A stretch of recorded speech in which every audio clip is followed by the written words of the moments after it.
नमो भगवते वासुदेवाय।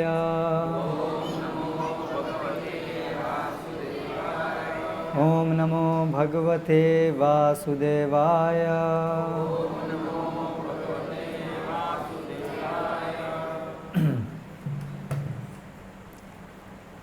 आज हम चर्चा करेंगे श्रीमद् भगवद गीता यथारूप अध्याय 10, जिसका शीर्षक है श्री भगवान का ऐश्वर्य, श्लोक क्रमांक 11। गुजराती ज़्यादा मैं नहीं बोल सकता, इसलिए हिंदी में बोलूँगा। समझेंगे सब लोग? कोई है जिसको हिंदी?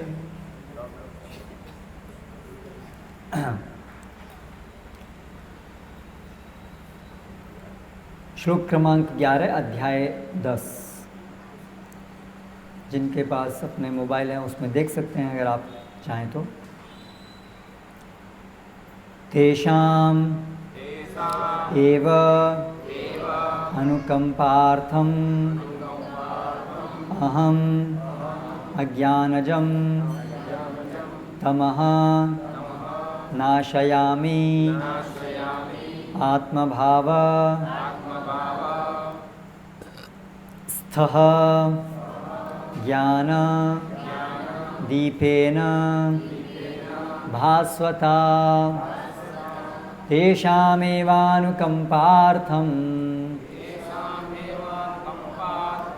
अहमज्ञानजं तमः नाशयाम्यात्मभावस्थो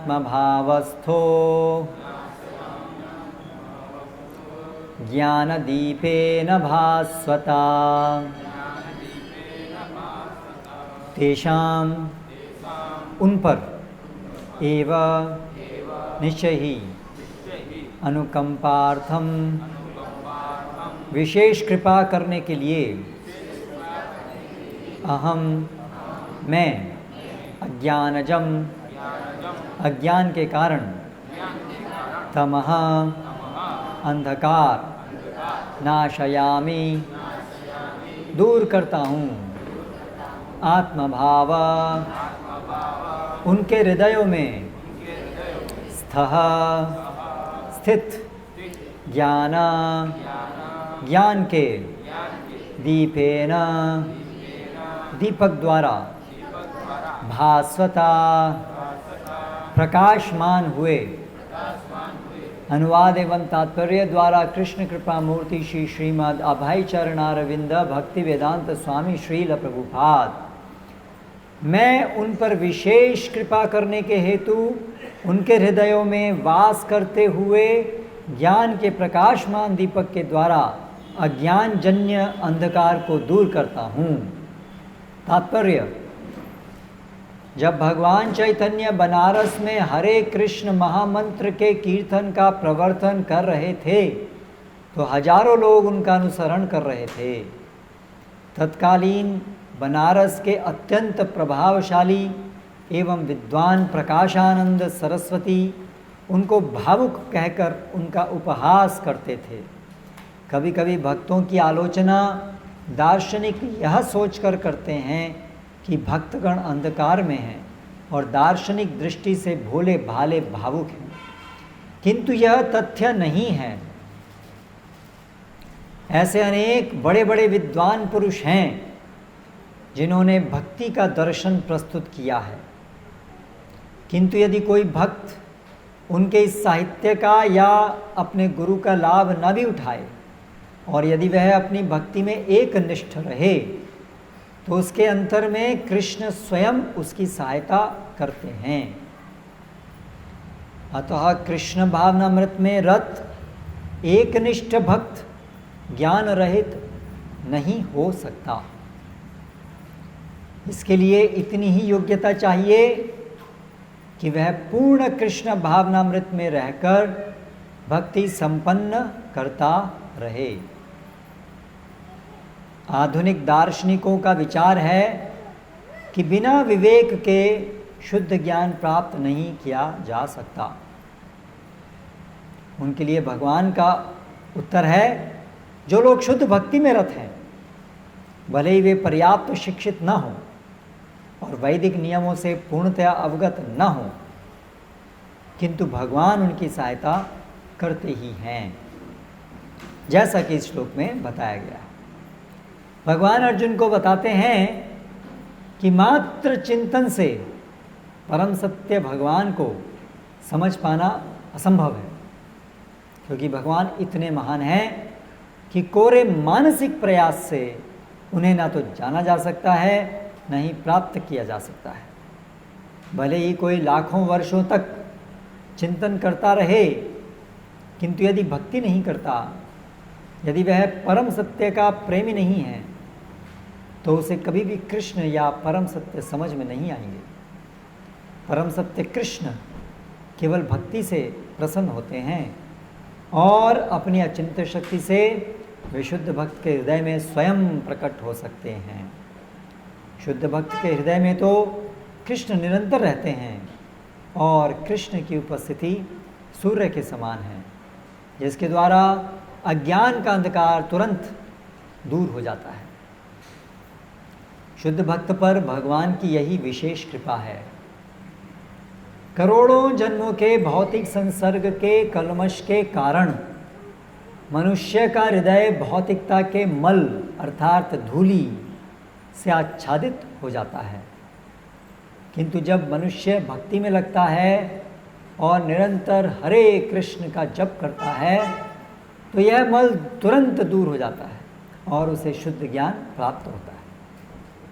परम लक्ष्य विष्णु को इसी जप तथा भक्ति से प्राप्त किया जा सकता है, अन्य किसी प्रकार के मनोधर्म या तर्क द्वारा नहीं।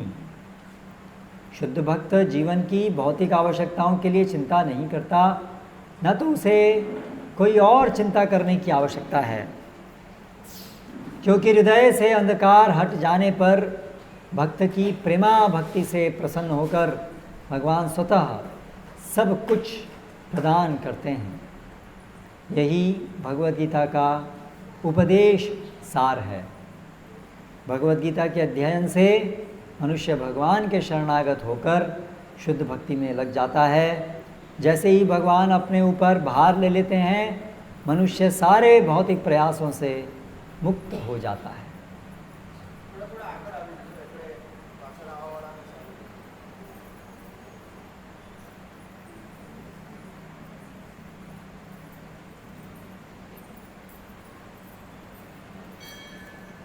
ओम ज्ञानतिमिरान्धस्य ज्ञानञ्जनशलाकया चक्षुरुन्मीलितं येन तस्मै श्रीगुरवे नमः।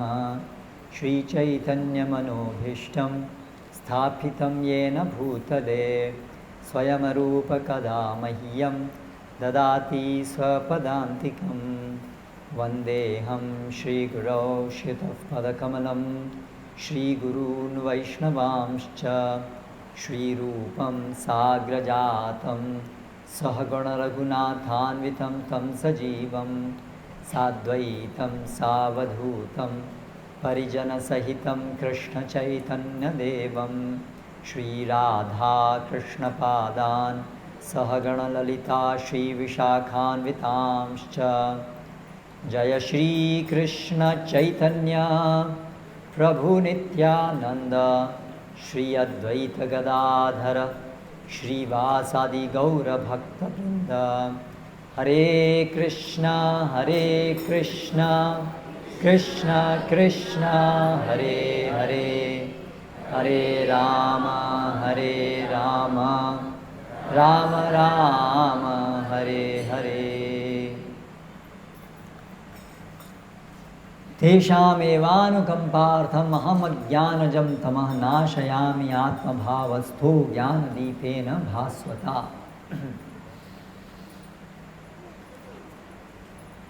मनुष्य जीवन क्या प्राप्त करने के लिए बनाया गया है? वर्तमान समय में ये प्रश्न न कोई करता है सामान्यतया, उत्तर जानना तो बहुत दूर की बात हो गई है। जो ये वर्तमान समय है कलयुग, इसमें इतना ज़्यादा कली का प्रभाव है कि सब लोग बहुत छोटे बचपन से उनके दिमाग में यही भर दिया जाता है कि खूब पैसा कमाओ और मौज करो। इसके अलावा भगवान के विषय में समझना हमारा लक्ष्य है, भगवान तक पहुंचना, भगवान को प्राप्त करना। ये कितना हम सुनते हैं और कितना हम ये सुनते हैं कि बेटे क्या कर रहे हो, पैसा कमा रहे हो, कितना हुआ, क्या बंगला, क्या कितना सुनते हैं हम लोग कि भगवान को प्राप्त करना है। ये तो लोगों के जीवन से गायब हो गया। भगवान को प्राप्त करना है, भगवान है कि नहीं ये नहीं पता, इसमें बहुत बड़ा प्रश्न चिन्ह है। ये चर्चा चलेगी, अरे भगवान किसने देखा, सब बेकार की बातें हैं, ये ज़्यादा सुनने को मिलेगा। क्या हो गया है मनुष्य को? ये बात जो पहले घर घर में सामान्यतया होती थी, भगवान का भजन, कृष्ण राम जीवन के एक अभिन्न भाग थे। काम करते करते लोग भजन गाते थे, स्त्रियां, पुरुष भी खेत का काम करते करते भजन गाते थे। ज़्यादातर भजन जो है राम कृष्ण के ही होते थे। फिल्मी सॉन्ग तो आजकल की तरह के फिल्मी सॉन्ग ऐसे तो कोई नहीं था। परंपरागत ज़्यादातर भजन जो हैं कुछ ना कुछ कहीं ना कहीं भगवान से संबंधित ज़्यादातर ऐसे ही होते थे। तो आप सोचिए लोगों के जीवन में भगवान कितना ज़्यादा प्रमुखता से थे। प्राचीन काल में राजा होते थे, वो बड़े बड़े मंदिर बनवाया करते थे। गाँवों में कितने मंदिर होते थे। आजकल लोग ज़्यादातर क्या बनवाते हैं? हॉस्पिटल बनवाते हैं, आधुनिक स्कूल बनवाते हैं। मंदिर निर्माण कहीं कहाँ कहीं हो रहा है, कुछ थोड़ा बहुत इस्कॉन के द्वारा कुछ होता है, या यहाँ गुजरात में स्वामीनारायण उनके द्वारा प्रमुख रूप से होता है। लेकिन अन्यथा सामान्यतया लोगों के जीवन में मंदिर बनवाना, मंदिर रोज जाना, कितने लोग हैं जो हर रोज मंदिर जाते हैं? और शहर में होंगे तो वो भी नहीं जाएंगे वो। तो लोगों के जीवन में सामान्यतया भगवान जो है निकल गए हैं बाहर। उसका स्थान भौतिक इच्छाएं पहले भी थी, ऐसा नहीं कि लोग सब परम भक्त ही थे, लेकिन सबके जीवन में भगवान का एक बहुत बड़ा भाग था। लेकिन अभी वो स्थान सारा बस पैसा, दुनियादारी और ईर्ष्या, द्वेष इसी ने ले लिया है। तो मनुष्य जीवन भगवत प्राप्ति के लिए है। भगवान के साथ हमारा एक शाश्वत संबंध है, जो संबंध अभी हम भूल गए हैं। मनुष्य जीवन उस संबंध को प्राप्त करने के लिए है। भगवान के पास जाना है, भगवत धाम जाना है, ये जन्म मृत्यु के चक्र से निकलना है। ये बात अभी सुनने को नहीं मिलती है। माता पिता अपने बच्चों को ये तो नहीं बताते हैं, ना हमें समाज में सुनने को मिलती है। आजकल सब लोग तो हम लोग मोबाइल टीवी सारा दिन तो हम यही देखते हैं। मोबाइल टीवी में कहाँ आपको ये जानने को मिलेगा कि भगवत धाम जाना है, भगवान की भक्ति करनी है। वहाँ तो सब काम, क्रोध, लोभ, मोह, हिंसा और सब कामुक बातें इसी से ही भरा हुआ है सारा। तो कितना दूर हम लोग निकल गए हैं, सोचिए, है ना। गांव शहर बनते जा रहे हैं, और शहर बनने का मतलब उनके अंदर वही भगवान जीवन से ख़त्म हो रहे हैं, और पैसा और सब आलतू फालतू बकवास यही सब उनके दिमाग में भर दिया जा रहा है। तो इसलिए ये जो श्लोक, ये जो पूरी भगवत गीता है, ऐसा लगता है कि पता नहीं ये क्या बोल रहे हैं, क्या है ये सब। इतना दूर हम लोग इन सब चीज़ों से निकल गए हैं। और ये चीज़ ऐसी थी, ये चर्चाएं सामान्य रूप से होती थी, लेकिन आज इसकी भूमिका पहल तो देनी पड़ेगी। बात क्या हो रही है समझ में नहीं आएगा क्या हो रहा है। ये सारे शब्द ज्ञान, अभी यहाँ बोल दिया ज्ञान। आजकल के लोग क्या समझेंगे ज्ञान से? समझेंगे इंजीनियरिंग, ऐसा कुछ, फिजिक्स, केमिस्ट्री, ज्ञान से यही समझेंगे। कौन समझेगा कि ज्ञान का मतलब क्या है? ज्ञान का मतलब भगवान को तत्वतः समझना, इसको ज्ञान कहते हैं। भगवद गीता में बताया इसके अलावा जो कुछ भी है वो अज्ञान है। तो आजकल जो हम सब पढ़ रहे हैं स्कूल कॉलेज में, वो ज्ञान नहीं है, वो अज्ञान है शास्त्र के अनुसार, क्योंकि उसमें उद्देश्य है पैसा कमाओ, पैसा कमाओ, पैसा कमाओ। ठीक है, पैसा कमाना जीवन की एक शरीर टिकाने के लिए आवश्यकता है, लेकिन जीवन टिकाने के लिए कमाना चाहिए, कमाने के लिए थोड़ा जीना चाहिए। आजकल ये हो गया, लोग जीते ही कमाने के लिए। तो ज्ञान शब्द की परिभाषा कोई नहीं समझेगा, ना तो ज्ञान समझेंगे, और इसमें ये भी है अज्ञान, अज्ञान भी नहीं समझते हैं। ना तो ज्ञान समझते हैं, ना तो अज्ञान समझते हैं। करेक्ट? अज्ञान, अज्ञान शब्द क्या है कोई नहीं समझता।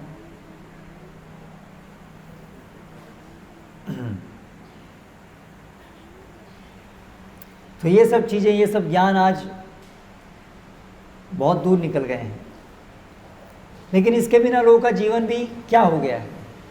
आप देखिए, लोगों का जीवन ठीक है, कुछ पैसा कमा लेते हैं, कुछ बड़ा घर कमा लेते हैं, कुछ छुट्टियों में सिंगापुर चले जाते हैं, या कहीं आजकल ट्रेंड है ना छुट्टियाँ, तो जिसका पैसा है ज़्यादा वो फॉरेन जाता है। लेकिन आपस में घरों के अंदर भी पति पत्नी के संबंध जो हैं वो ऐसे हैं कि कब टूट जाए पता नहीं। डाइवोर्स इतना ज़्यादा बढ़ गया है। घर में माता पिता बच्चों के संबंध कैसे रह गए हैं? बच्चे जो हैं माता पिता का सम्मान नहीं करते हैं। थोड़ा सा बड़े होते ही तो कोई सम्मान की भावना नहीं है, बड़े लोगों को कोई सम्मान नहीं करते हैं। तो संबंध कितने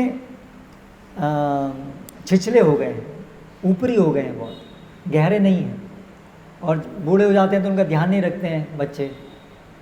आजकल बहुत सामान्य है ना, क्या बोलते हैं गुजराती में आप लोग उसको, घेड़ा घर, वृद्धाश्रम, वृद्ध लोगों को वहाँ रख देते हैं।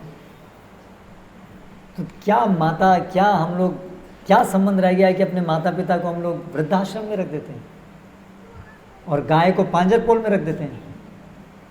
अपनी माता को, पिता को, सबको तो हम लोग छोड़ देते हैं, है ना। तो क्या हमारी संस्कृति हो गई है, क्या हमारा जीवन में कहाँ संबंध रह गए। और जीवन में क्योंकि संबंध नहीं है प्रगाढ़, हमारा संबंध किससे रह गया है? मोबाइल से रह गया है। ज़्यादातर समय हमारा मोबाइल के साथ जाता है, जिसमें कोई प्राण नहीं है। उससे संबंध थोड़ा ना बन सकता है। संबंध तो उससे बनता है जिसमें प्राण होते हैं, है ना। गाय नहीं रखते हैं, पहले लोगों के गाय बैल के साथ में संबंध होता था। हाँ, आजकल लोग कुत्ता रखते हैं थोड़े बहुत, लेकिन गाय का संबंध और कुत्ते के संबंध में बहुत अंतर है। और बहुत सारे लोग तो कुछ भी नहीं, वो तो मोबाइल ही है बस उनका। तो इसीलिए बहुत सारे लोगों के जीवन में अंदर से खोखलापन अनुभव करते हैं, और इसीलिए मानसिक तनाव और डिप्रेशन। मैंने मेडिसिन का अभ्यास किया है, तो ये जो है ना डिप्रेशन बहुत प्रचलित, बहुत फैल रहा है। बच्चों को लेकर से लेकर के जवान बूढ़े बहुत लोगों को। तो डिप्रेशन का एक मुख्य का लक्षण क्या है? अकेलापन, खालीपन लगता है, जीवन में कोई उद्देश्य, जीवन में कोई उत्साह नहीं रहता है। ये सब चीज़ें बड़ी सामान्य होती जा रही हैं। तो पैसा है, लेकिन डिप्रेशन और इस प्रकार की चीज़ें लोग सुसाइड कर लेते हैं। बड़े बड़े अमीर लोग, आए दिन आता है न्यूज़ पेपर में, बड़े बड़े कैफ़े और बड़े बड़े मालिक, कंपनियों के मालिक जो है, वो पैसा है, सब है, लेकिन अंदर से उदासी है। तो सोचने वाली बात है कि कहीं ना कहीं जो हम प्रगति का नाम जो ले रहे हैं कि प्रगति हो रही है, कहीं ना कहीं उसमें कुछ कमी है। प्रगति का रास्ता जो है वो सही नहीं है, दिशा सही नहीं है प्रगति की। कारें सबके पास हैं, लेकिन फिर सुसाइड रेट क्यों बढ़ रहा है? आत्महत्या क्यों ज़्यादा बढ़ रही है? लोग, भाई प्रगति हो रही है तो प्रगति का अंतिम सूचक क्या होना चाहिए? लोग संतुष्ट होने चाहिए। सबसे महत्वपूर्ण जीवन में अंततः क्या है? आत्मसंतोष तो सबसे महत्वपूर्ण है। अगर आत्मसंतोष नहीं है और बहुत कुछ भौतिक चीज़ें हमने जमा कर ली और आत्मसंतोष नहीं है, तो वो भौतिक चीज़ें प्राप्त करके भी हम दुखी होंगे, संतोष नहीं है। अशांतस्य कुतः सुखम, भगवान कहते हैं भगवद गीता में, अशांतस्य कुतः सुखम, जिसके अंदर मन की शांति नहीं है वो सुख कहाँ उसको होगा।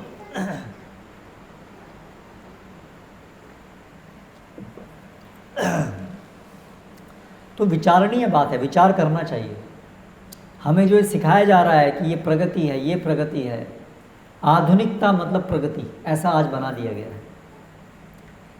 नई नई चीज़ों का आविष्कार हो रहा है, ऐसा लगता है कि हमारा जीवन ज़्यादा आरामदायक हो रहा है और उसको प्रगति मान लिया गया है। लेकिन आरामदायक जीवन एक प्रकार से हो रहा है, पर दूसरी प्रकार से उसके जो साइड इफ़ेक्ट हैं वो भी तो देखिए कितने बड़े बड़े हैं। ये जो जीवन को आरामदायक देने वाली चीज़ें हैं, इसका बहुत भारी मूल्य हम लोग चुका रहे हैं। घर बर्बाद नष्ट हो रहे हैं, स्वास्थ्य नष्ट हो रहा है, मन की शांति नष्ट हो रही है। ये सब का हिसाब कौन देगा? हम सोच रहे हैं आज बड़ी सस्ती हो गई सब चीज़ें, पहले इतनी महंगी थी अभी सस्ती होती जा रही हैं, पर उसके साथ ये मूल्य भी तो चुका रहे हैं हम लोग। इसका क्या होगा? और ये सब जो चीज़ें हैं भौतिक, ये तो भौतिक हैं, ये हमें आत्मसंतुष्टि नहीं कर सकती हैं। ठीक है, आपका अगर जीवन थोड़ा सा तात्कालिक रूप से आरामदायक बन भी गया, ठीक है, पहले चल के जाते थे लोग, अभी चलने की जगह कार में जाते हैं। मान लिया आपने, अरे आज तो चलने के लिए कार है, आज हम दूर दूर तक जा सकते हैं कार से, तुरंत 1 घंटे में हम 100 किलोमीटर जा सकते हैं। लेकिन आज लोग ज़्यादा समय खर्च करते हैं अपने जॉब पर जाने के लिए पहले के बनस्पत, कार होने के बावजूद। क्यों? पहले कार नहीं थी तो लोग गांव में रहते थे, गांव में चल के जाते थे, 10 मिनट 15 मिनट अपने खेत पहुंच जाते थे। आज कार आ गई तो हम लोग यहाँ से सूरत जाते हैं हर रोज़ जॉब करने के लिए, कितना समय लगता है यहाँ से सूरत जाने में? 2 घंटे। तो पहले 15-20 मिनट में पहुँचते थे, आज 2 घंटे में 2 घंटे लगते हैं जाने में। तो जितनी कार की स्पीड बढ़ रही है उतने हम लोगों का जाना भी तो दूर दूर हो रहा है। तो ये मूर्खता नहीं है? और फिर एक्सीडेंट उसमें बीच में हो, वो फ्री में मिलता है।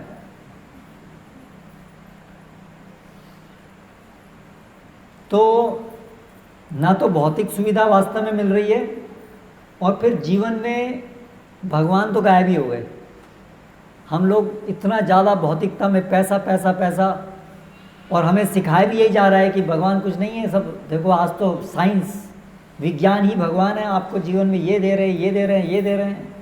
तो भगवान हमारे जीवन से निकल गए, और जब भगवान जीवन से निकल गए तो हमारा तो मृत, हम तो मर गए। क्योंकि जिसके जीवन में भगवान के संबंध का संबंध नहीं है, या उसको संबंध स्थापित करने का कोई विचार नहीं है, उसका जीवन क्या है? वो तो आया गया। बाकी सब चीज़ तो हम जितनी भी कमाएंगे वो छोड़ के जानी पड़ेगी।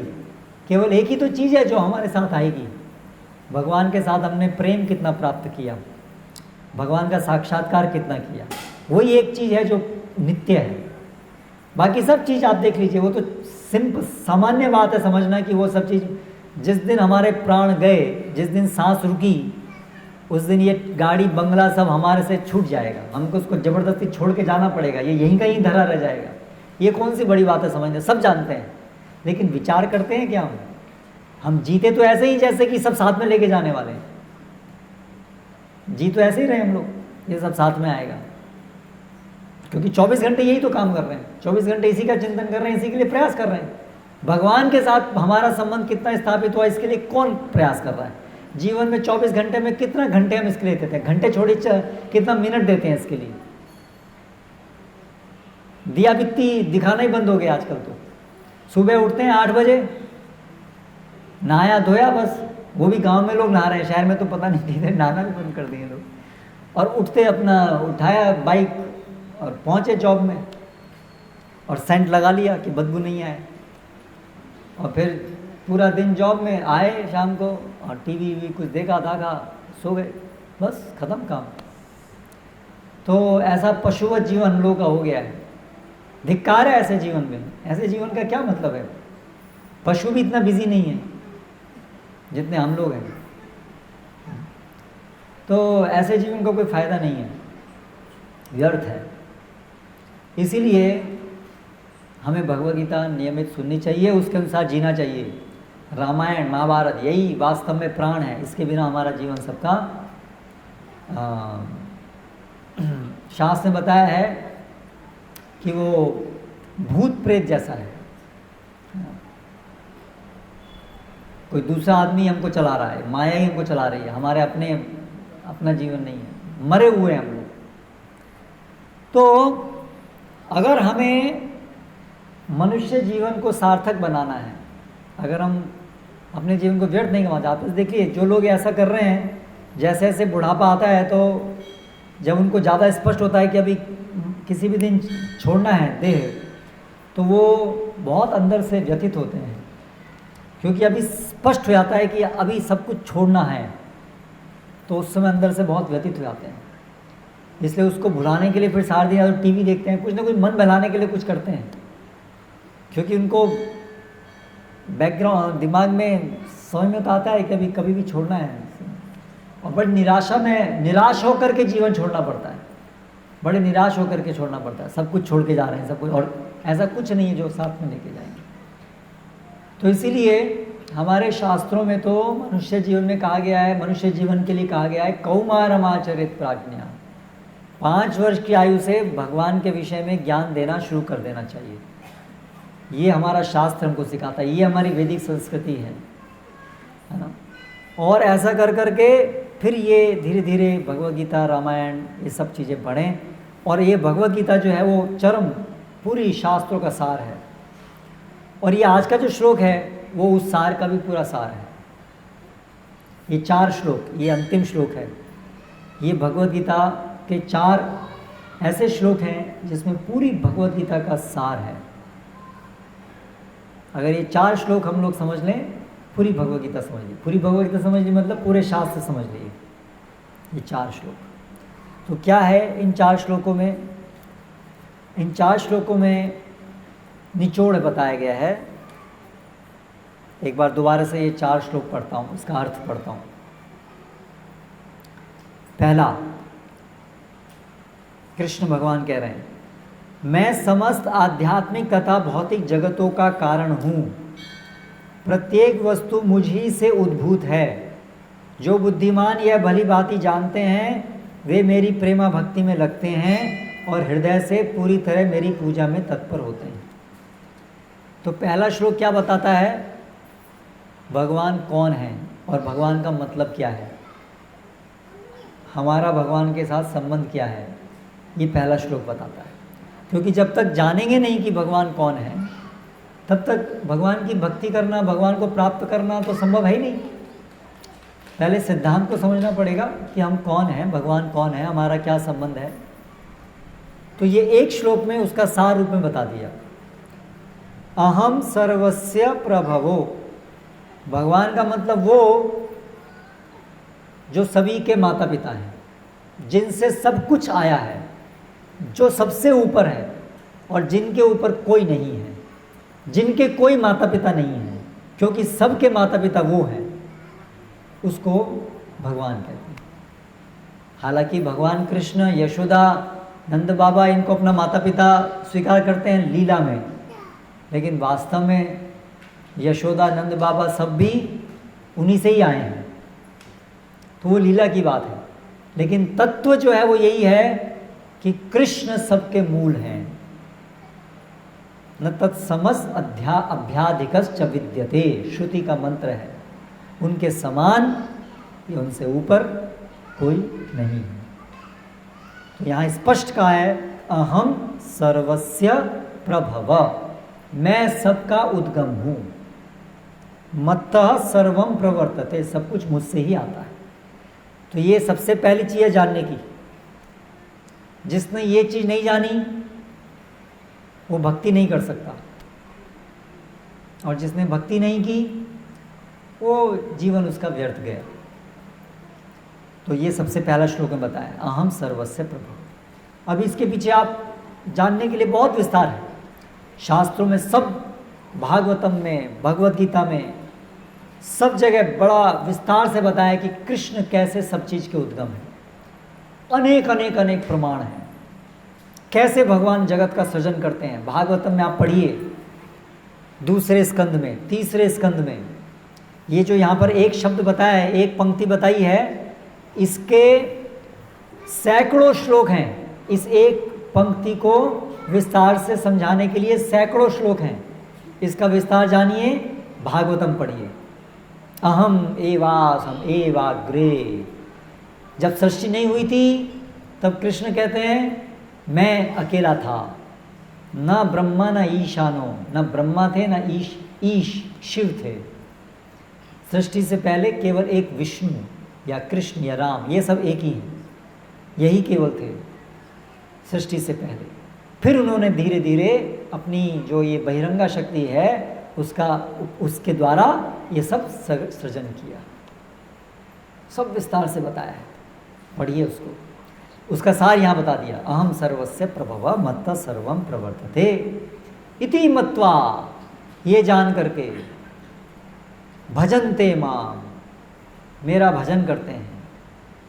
बुधा, कौन करते हैं? बुधा, जो बुद्धिमान है, श्रद्धावान है, जो इसको स्वीकार करते हैं, साधु संग में श्रवण करके, शास्त्रों को पढ़कर या शास्त्रों को सुन करके जो समझते हैं कृष्ण भगवान है, हम उनके दास हैं, वही तो भक्ति करेगा। जो समझेगा कि मैं दास हूँ और जो समझेगा कि कृष्ण भगवान है, वही तो भक्ति करेगा। और जो सोचेगा कोई भगवान होगा, नहीं मैं ही भगवान, क्योंकि भगवान नहीं है मतलब बोलना मैं भगवान हूँ। अरे कोई भगवान नहीं है, इसका मतलब तुम सब कुछ जानते हो, सब कैसे आया क्या आया, क्योंकि भगवान का मतलब जैसे सबको बनाया, और तुम कह रहे हो कोई भगवान नहीं है, यानी तुम जानते हो सब कैसे आया, सब कैसे बना तुम जानते हो। तो उसको पूछो तुम बताओ कैसे सृष्टि हुई। आज तक वैज्ञानिक 300 साल से प्रयास कर रहे हैं जानने का कि ये सृष्टि कैसे हुई। हमको लगता है वैज्ञानिक जान चुके हैं कैसे हुई, उनको ढेला भर नहीं पता सृष्टि कैसे हुई। वो जो आजकल जो बोलते हैं, मैंने तो कुछ विज्ञान पढ़ा है, विज्ञान बोलता है बिग बैंग, एक बहुत बड़ा धमाका हुआ, ठीक है। एक बहुत बड़ा वैज्ञानिक है, आप YouTube पर देख सकते हैं उसका वीडियो, एल्पेंस्की नाम है उसका, बहुत बड़ा वैज्ञानिक। बिग बैंग, एक धमाका हुआ, धमाके सब कुछ आ गया। उसको टीवी में पूछा धमाके से पहले क्या था। धमाका होने के लिए कुछ चीज़ चाहिए ना। आप दिवाली पर हम पटाखा फोड़ते हैं, फटाका होगा तो फूटेगा ना, तो फूटने के लिए फटाका तो चाहिए, फटाका तो चाहिए ना, फटाकड़ा, गुजराती में क्या बोलते हैं, फटाकड़ा, फटाकड़ा, फटाकड़ा तो चाहिए ना। फटाकड़े के बिना कैसे विस्फोट होगा। लेकिन वैज्ञानिक से पूछा ये विस्फोट से पहले क्या था, फटाकड़ा कहाँ क्या था, तो बोले वो हमें नहीं पता, विस्फोट हुआ ये पता है, पता क्या है ये भी उनकी अपनी धारणा है। जब आपको यही नहीं पता कि विस्फोट किस चीज़ का हुआ, तो आपको क्या पता कि विस्फोट हुआ। तो ऐसे सब बहुत सारा मन में बनाया गया है, जो किताबों में लिख दिया गया है, जिसको हम लोग सोचते हैं ओ वैज्ञानिक सब कुछ जानते हैं। ये सब आधारभूत चीज़ें नहीं जानते हैं। हाँ, ये कैमरा बना दिया, वीडियो बना दिया, ये बना दिया, ये बना दिया, इसका मतलब नहीं है कि वो सब कुछ जानते हैं, ठीक है। ये आधारभूत चीज़ें वो नहीं जानते हैं, है ना, खुद ही कन्फ्यूज हैं बहुत। वो दूसरी बात है, चलिए आज उसकी चर्चा ज़्यादा नहीं करेंगे। लेकिन समझने वाली बात ये है कि ऐसा मत समझिए कि वैज्ञानिक जानते हैं, है ना, वो कुछ नहीं जानते हैं। और वास्तविकता जो है वो हमारे शास्त्रों में लिखी है, इसके प्रमाण हैं। शास्त्रों में लिखना होना ही अपने आप में प्रमाण है। कैसे प्रमाण है भाई? शास्त्रों में लिखने से क्या प्रमाण है? क्योंकि शास्त्र जो सृष्टि करता है उसने लिखा है, उसने दिया है। जैसे माँ का वचन कि मैं तेरी माँ हूँ, बच्चे को जो बोलती है मैंने तेरे को जन्म दिया है, ये उसका वाक्य अपने आप में प्रमाण है कि कौन उसकी माँ है, बच्चे की, है कि नहीं? क्योंकि जन्म देने वाली वो खुद है। इसका और क्या प्रमाण चाहिए? जो बच्चे को जन्म दे रही है वही तो बोल रही है कि मैंने तेरे को जन्म दिया है, बस उसका प्रमाण और क्या चाहिए? उसी तरह से भगवान जिसने हम सबको बनाया वो बोलता है कि मैंने तुमको बनाया, वो प्रमाण है। और ये भगवान जब आते हैं तो अपने षड ऐश्वर्यों को दिखाते हैं, जिससे हम समझ सकते हैं कि वो कृष्ण जो बोल रहे हैं वो सही है, क्योंकि वो खुद प्रमाणित करते हैं कि सारा ऐश्वर्य उनका है, सबसे बड़े शक्तिमान वही हैं, है ना। ये सब चीज़ वो स्थापित करते हैं जब यहाँ इस पृथ्वी पर आते हैं। इस प्रकार से बहुत सारे प्रमाण हैं। तो ये अहम सर्वस्य प्रभवो मत्ता सर्वम प्रवर्तते इति मत्वा, ये जानकर, तो ये शिक्षा होनी चाहिए बच्चों को, हमें ये शिक्षा देनी चाहिए। ये शिक्षा अगर मिल गई तो उनका जीवन धन्य है। बाकी पैसा कमाना अपने जीवन के लिए ये इतनी बड़ी बात नहीं है। सब लोग अपना जीवन जीते ही थे ना, कौन भूखा मरता था? ये जब स्कूल कॉलेज नहीं थे तो लोग भूखे मरते थे क्या? ज़्यादा अच्छे से जीते थे, शुद्ध घी शुद्ध दूध प्राप्त करते थे। आज लोगों को पैसा मिलता है, ये नहीं मिलता है। हम सोचते हैं डिग्री के बिना आज कैसे जिएंगे। अरे डिग्री के बिना ही तो सब जीते थे, ज़्यादा अच्छा जीते थे। डिग्री से लोग नहीं जीते हैं, डिग्री से लोग मरते हैं। बेरोजगारी है डिग्री से। पहले कौन बेरोजगार था? गांव में थी बेरोजगारी, मतलब ही नहीं है गांव में बेरोजगारी होने का। शहरों में बेरोजगारी होती है, गांव में बेरोजगारी नहीं थी। बेरोजगारी तो हुई जब ये डिग्री मिलना शुरू हुआ, जब हम लोग डिग्री पे आश्रित हो गए। डिग्री है, जॉब चाहिए, भाई सबको तो डिग्री चाहिए। पहले सबके घर में खेती होती थी, तो डिग्री क्यों चाहिए? खेती है, मेहनत करो, उगाओ, खाओ। जीवन के लिए तो रोटी कपड़ा मकान तो चाहिए, है ना। ये तो आजकल का बन गया है, मॉल में जाओ, वहाँ पर पैसा दो और फिर उससे दाल भात, मतलब दाल भात नहीं, चावल चोखा और ये सब खरीदो। अरे पहले सब अपने आप उगाते थे। आज कान ऐसे पकड़ने की जगह हम ऐसे पकड़ने की कोशिश कर रहे हैं, बोले हम ज़्यादा प्रगतिशील हो गए। हम दुकान पे जा कर के वो चोखा खरीद के लेके आते हैं, केमिकल वाला, जिसमें कुछ है नहीं। और अपने घर में उगाना वो पिछड़ापन, जो खेती करे वो पिछड़ा हुआ, और जो दुकान में जा कर के केमिकल वाला बेकार वाला लेके आए, शहरी बाबू, भणेला गणेला। हमारी मति मारी गई है, बिल्कुल मति मारी गई। हमको भेजे में भूसा भर दिया गया है। अपना गांव का अपना स्वावलंबन, सब गांव स्वावलंबी होते थे। गांव में जो भी आवश्यकता थी गांव में उत्पन्न होती थी कि नहीं होती थी? गांव का अनाज, गांव का सब कुछ गांव में ही मिलता था। आज हम लोग सब निर्भर हो गए शहर पे, और शहर पे भी नहीं, शहर में जो चीज़ आती हैं वो चाइना से आती हैं, अमेरिका से आती हैं। हम लोग सब उन पे आप निर्भर हो गए, और वो लोग अब हमारी चाबी कस रहे हैं। जैसा चाहिए वैसा वो लोग करते हैं, वैसे हम लोग नाचते हैं, क्योंकि हम उन पर निर्भर हो गए, है ना। इसलिए यूक्रेन में लड़ाई हो रही है तो यहाँ पर हमें खाने के रेट बढ़ रहे हैं, हमारी चीज़ों के रेट बढ़ रहे हैं। लड़ाई वहाँ हो रही है, परिणाम हमको भुगतना पड़ रहा है। क्यों ऐसा हो रहा है? क्योंकि हम उन पे आश्रित हो गए। इसलिए जब हम उन पे आश्रित नहीं थे, जब सब गांव में था, तो पास में भी कुछ भी दूसरे दूर गांव में भी कुछ हो रहा है, उससे भी हमें प्रभाव नहीं होता था। हम कितने स्वावलंबी थे, है ना। वो सब हमने खो दिया। हम सोच रहे हैं आज हम बड़े स्वतंत्र हो गए, है ना। हम लोग चाइना का प्रोडक्ट यूज़ कर रहे हैं, हम कितने तो कम बड़े हो गए, हम फ्रीडम, स्वतंत्र हो गए। स्वतंत्र नहीं, हम बंध गए। जिस दिन चाइना ने वो रोक लगा दी, खाने को नहीं मिलेगा। अभी हुआ देखिए, श्रीलंका में इकोनॉमी ख़त्म हो गई, लोगों को खाने के लिए नहीं है। आज गांव के लोग गांव का नहीं खाते हैं, किसान लोग अपना उगाया वो नहीं खाते हैं, सारा बेच देते हैं और फिर बाहर से केमिकल वाला खाते हैं। और बहुत सारे लोग तो गांव में रहते हैं लेकिन कोई खेती नहीं करता है। गांव तो गांव कहाँ रह गए हैं? गांव तो नाम है आपके, वो आप गेट लगा रहे हैं बड़ा बड़ा, फलाना फलाना गांव, नाम रह गया गांव, अंदर काम तो कुछ गांव का है ही नहीं। गांव का कौन सा गांव? केवल नाम है बस गांव। नहीं, ऐसा नहीं है। यहाँ से सब लोग जॉब करने जाते हैं ना, बहुत सारे लोग, तो फिर गांव और शहर में क्या अंतर रह गया? गांव गांव नहीं है आजकल, कोई गांव नहीं, सब शहर बन गए। तो ऐसा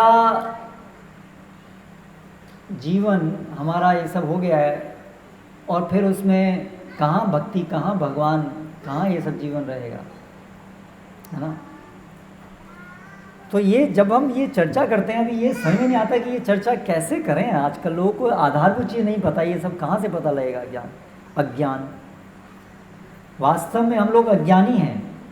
कोई पीएचडी करता है तो उसका ज्ञान और बढ़ जाता है, जो जितना पढ़ा हुआ है उसका ज्ञान उतना बढ़ा हुआ है, क्योंकि वो भगवान से उतना ही दूर है सामान्यतया, क्योंकि उतना ही वो जीवन में पैसा कमाना और ये सब भगवान नहीं, ये सब ऐसा मान लेता है।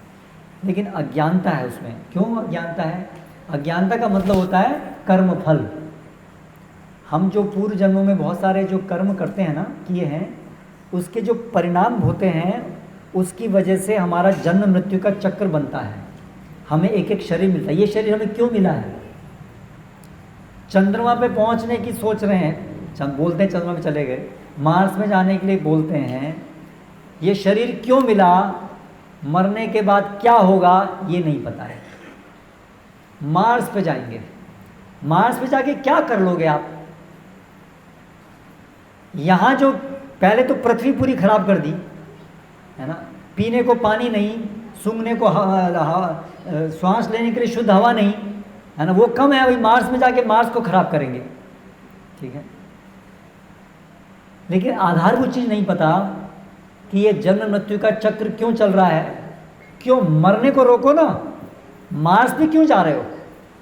मरण को रोको, जो सबसे बड़ी समस्या है हमारी। कभी भी मरण आ सकता है, और मरने के बाद कहाँ जन्म, कहाँ क्या होगा पता नहीं, उसको पहले खोजो ना। बिना मतलब की बात में शोध कर रहे हैं, शोध कर रहे हैं। क्या शोध कर रहे हैं? वो गेहूं की नई, क्या बोलते हैं उसको, किस्म है ना। आपके यहाँ है ना पास में, मैं बिहारा से आ रहा था, वो चोखा के नया नया बनाएंगे। तो पुराना इतना पकता था, इतना बढ़िया था, इतना क्वालिटी था, वो है नहीं, नया नया बनाएंगे, है ना। तो ये नया नया शोध करने से क्या, ये जब शोध कर रहे हैं, सबसे पहले जो आधारभूत ज्ञान है वो तो पता होना चाहिए। और जीवन में सब लोग ये बिना शोध के सब लोग रहते थे, सब लोग। धान पकता था, आधुनिक आवश्यकताएं नहीं थी, कृत्रिम आवश्यकताएं नहीं थी, तो लोगों की आवश्यकताएं कम थी, और कम आवश्यकताएं थी तो जो भी पकता था उसमें पर्याप्त हो जाता था। आजकल लोगों को ज़्यादा चाहिए, क्योंकि उनको बहुत सारी कृत्रिम चीज़ चाहिए। तो शोध वास्तव में जो ज्ञान है, जो हमें जानने योग्य है, वो तो ये चीज़ है कि हम कौन हैं, कहाँ से आए, ये जगत में जन्म मृत्यु का चक्र क्यों है, ये कैसे हम इससे बाहर निकल सकते हैं, ये कष्टों से कैसे बाहर निकल सकते हैं, ये सब चीज़ें जाननी चाहिए। ये सबसे पहले जाननी चाहिए। यही वास्तव में एकमात्र जानने योग्य चीज़ है।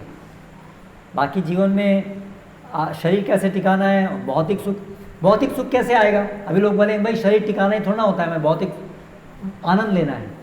शास्त्र क्या कहते हैं, जीवन में आनंद कैसे आता है, भौतिक सुख भी, भौतिक सुख कैसे मिलता है। शास्त्र बताते हैं कि तस्यैव हेतु प्रयतेत को विदो यम न लभ्यते भ्रमतम उपरिदा तल्लभ्यते दुःखवतन्यत सुखम काले न सर्वत्र गभीर रमसा। क्या कहते हैं, भागवतम में बताया गया है, जैसे भौतिक जगत में हमको भौतिक दुख बिना प्रयास किए आता है, बिना डिग्री प्राप्त किए, बिना स्कूल जाए। कोई मेहनत करता है दुख प्राप्त करने के लिए, कोई स्कूल जाता है पढ़ने के लिए कि दुख कैसे प्राप्त हो, फिर भी सबको दुख आता है।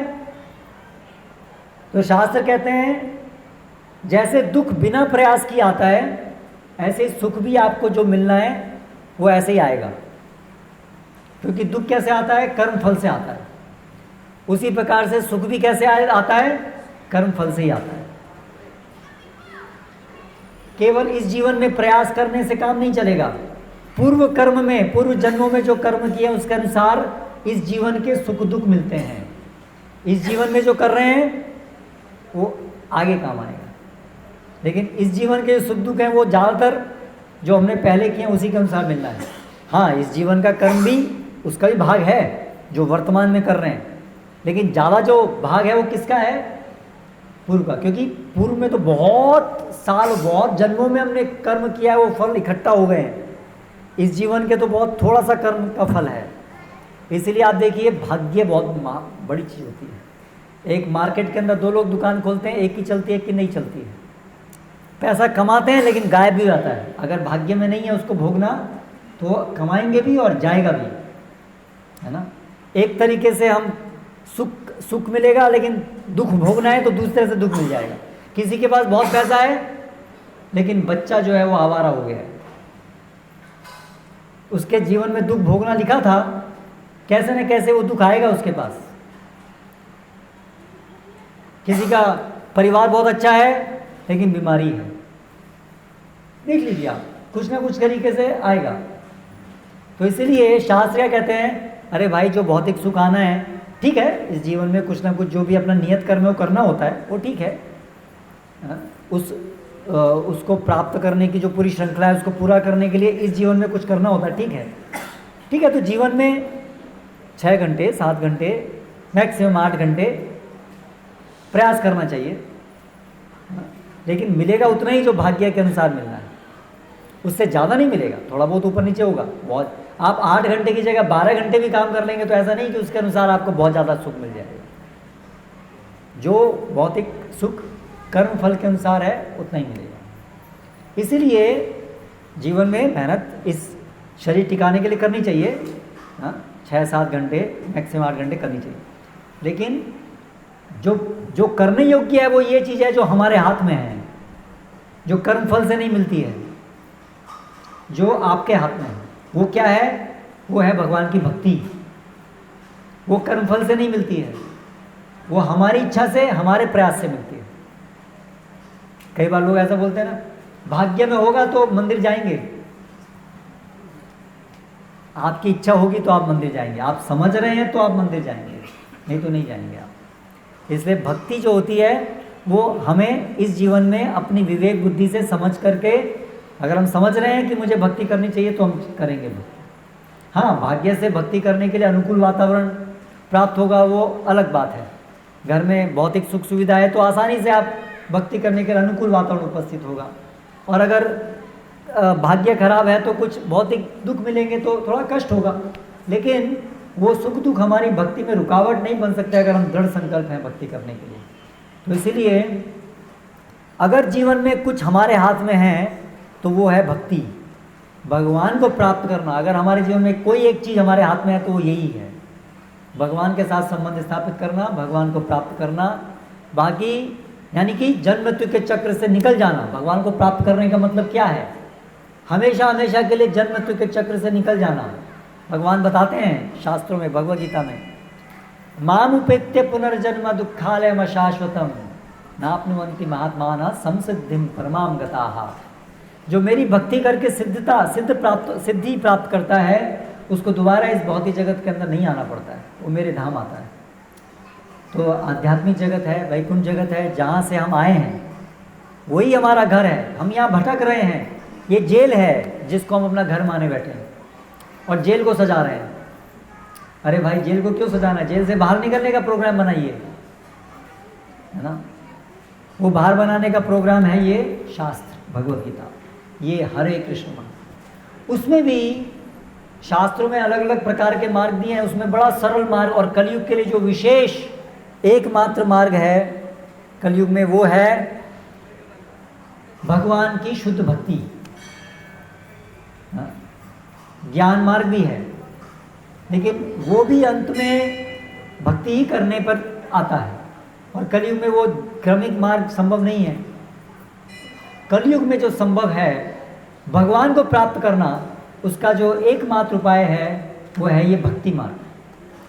कलौ दोष निधे राजन अस्ति एको महान गुणा कीर्तनादेव कृष्ण से मुक्त संग परम व्रजेत।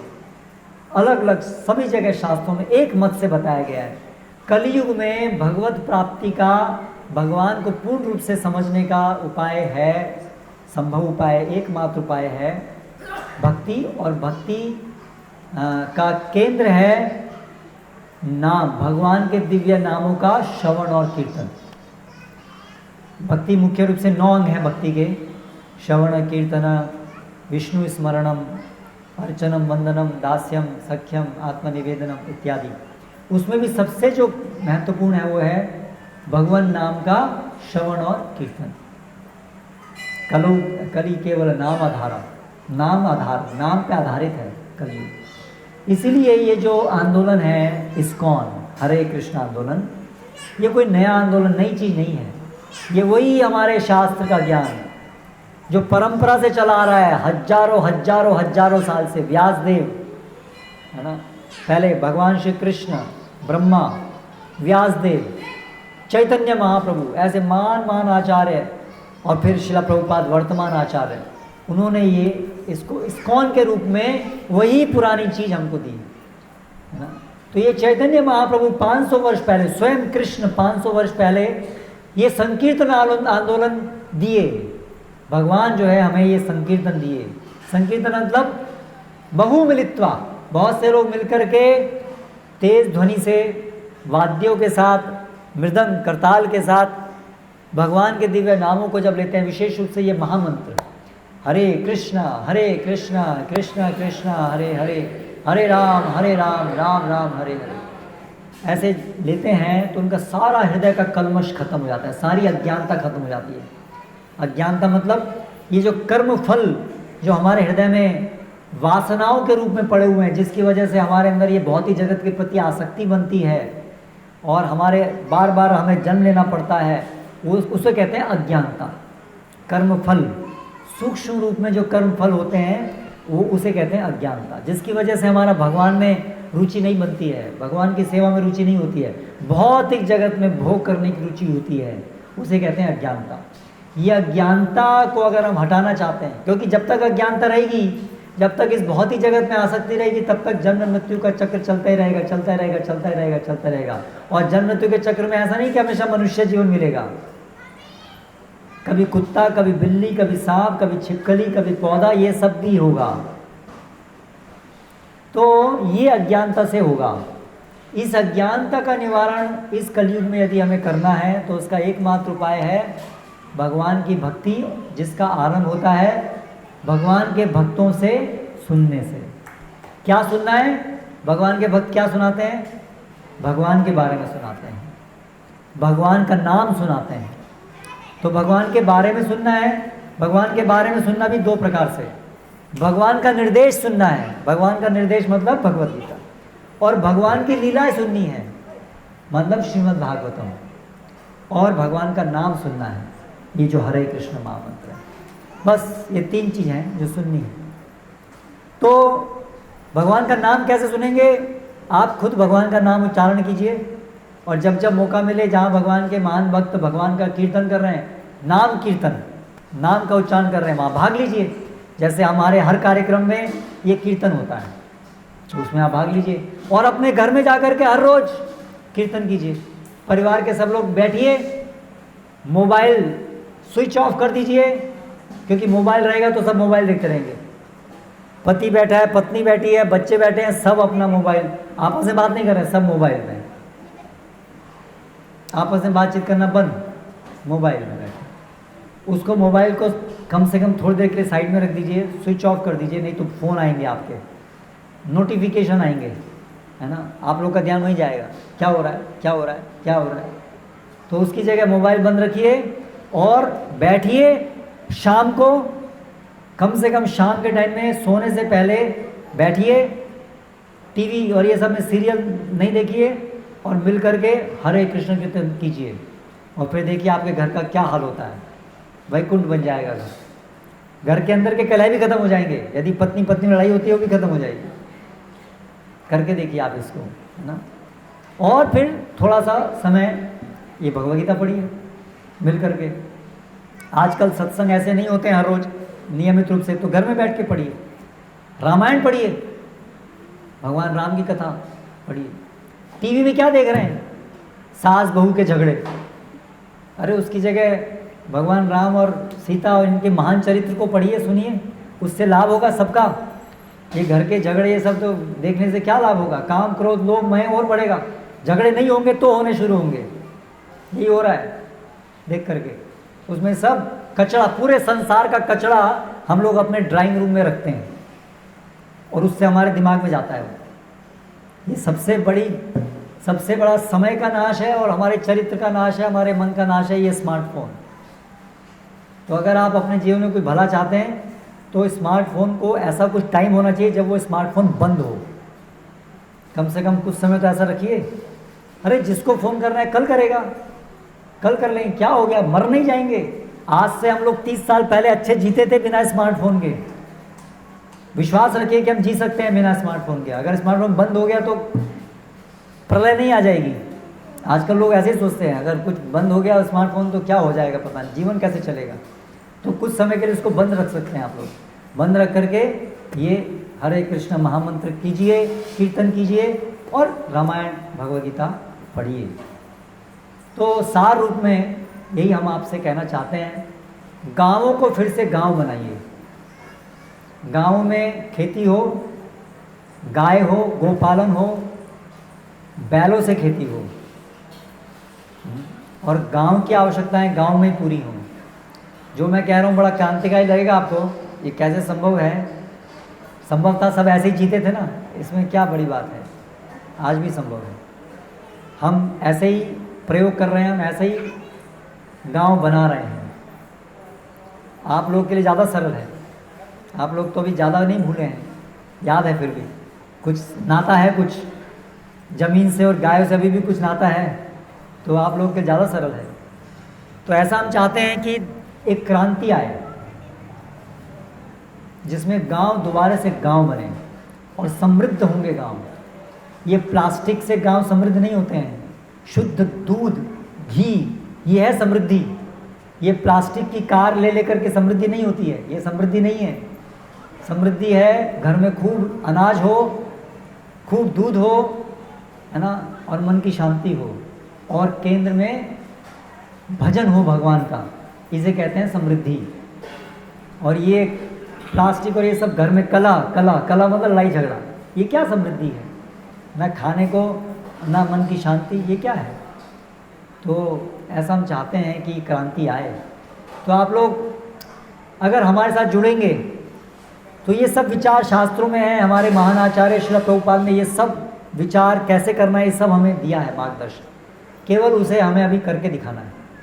उससे हमारा भला होगा और फिर हम दूसरे लोगों को भी ये आदर्श प्रस्तुत कर सकेंगे और इस तरह से भारत जो है वो पूरे संसार को एक मार्ग दिखा सकता है। नहीं तो हम उन्हीं की नकल करते करते, वो तो भ्रष्ट हो ही रहे हैं, हम भी भ्रष्ट हो रहे हैं, है ना।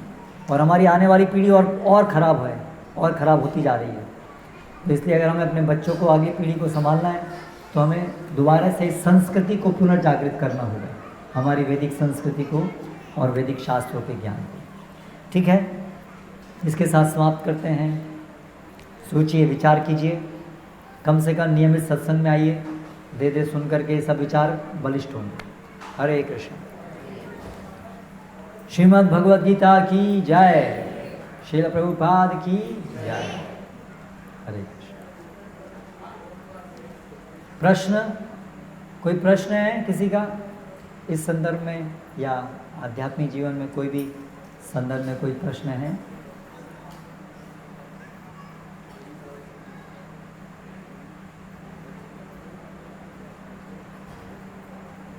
कोई प्रश्न है किसी का?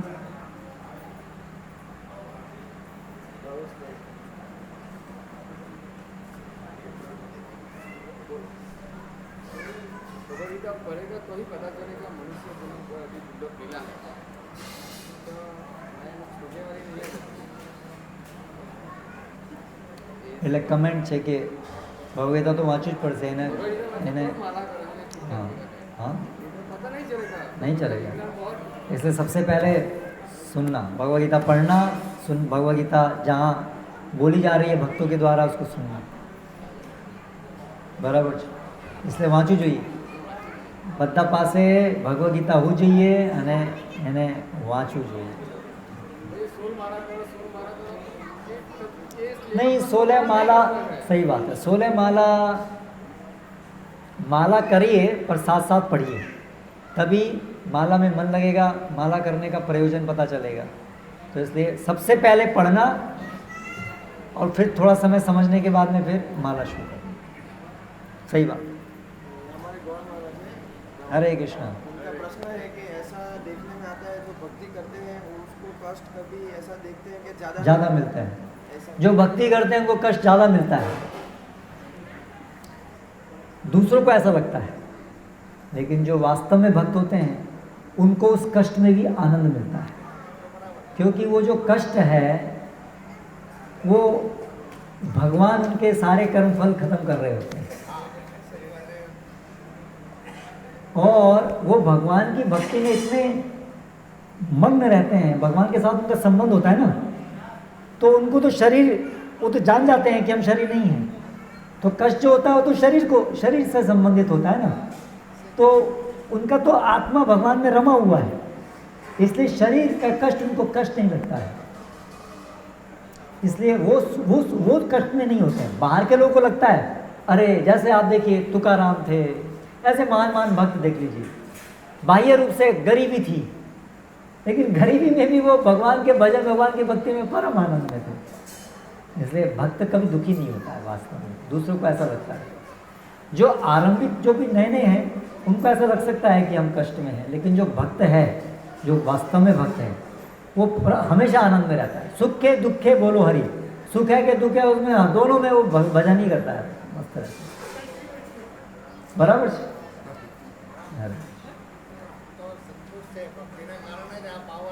हाँ, ભક્તિ નહીં હોય તો કષ્ટને ઝેલવા માટે શક્તિ પણ ભગવાન આપે। હા, એમાંથી જ મળે। બીજા કોઈનો છે કોઈ પ્રશ્ન? નથી।